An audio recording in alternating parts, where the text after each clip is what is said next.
So I've been seeing this tweet floating around, and I kind of wanted to talk about how it's pretty disingenuous. First of all, these 2 episode counts are outdated right now. JOJO is going to end up having 190 episodes by the time Stone Ocean ends, and I think One Piece is probably in the thousands. Also, these episode counts are taken at wildly different points in the series.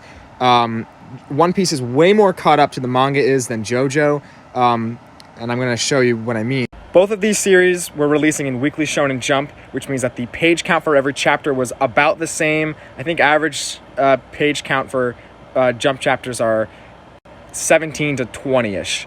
So at chapter 594, which is roughly the same page count for both series, JOJO was at the last chapter for part 5, and One Piece was a few chapters away from the end of the post-war arc.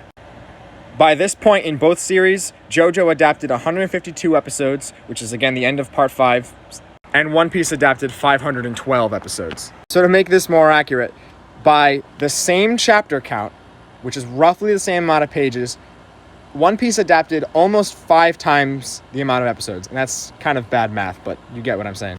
Part of the problem is, and why this happens, is One Piece's pacing is like abysmal.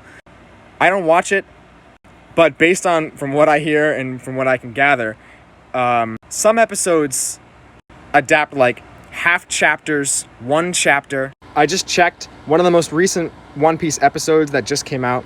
It's episode 1040. This came out on the 13th. This is like a few days ago.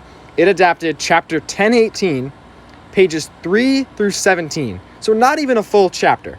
Meanwhile, JOJO's latest episode, which came out in September, this is episode 24 of Stone Ocean, they adapted 99 through 102, which is like 3 chapters. That's also slow pacing for JOJO. Some episodes adapt 2 chapters. Some episodes, like the first episode of part 5, adapted like 6. So generally, JOJO episodes adapt more chapters per episode than One Piece, which is why One Piece's episode count is fucking ridiculous. Something else I can make an entirely different video on is that part 3's pacing is a little weird.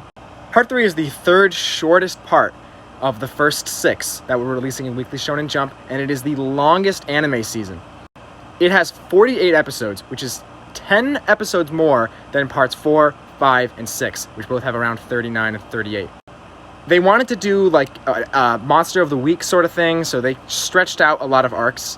The Sun, which is probably my least favorite arc in the series, adapts 2 chapters. When you think about that, that's like a third of the first episode of part 5. So yeah, don't fall for JOJO misinformation.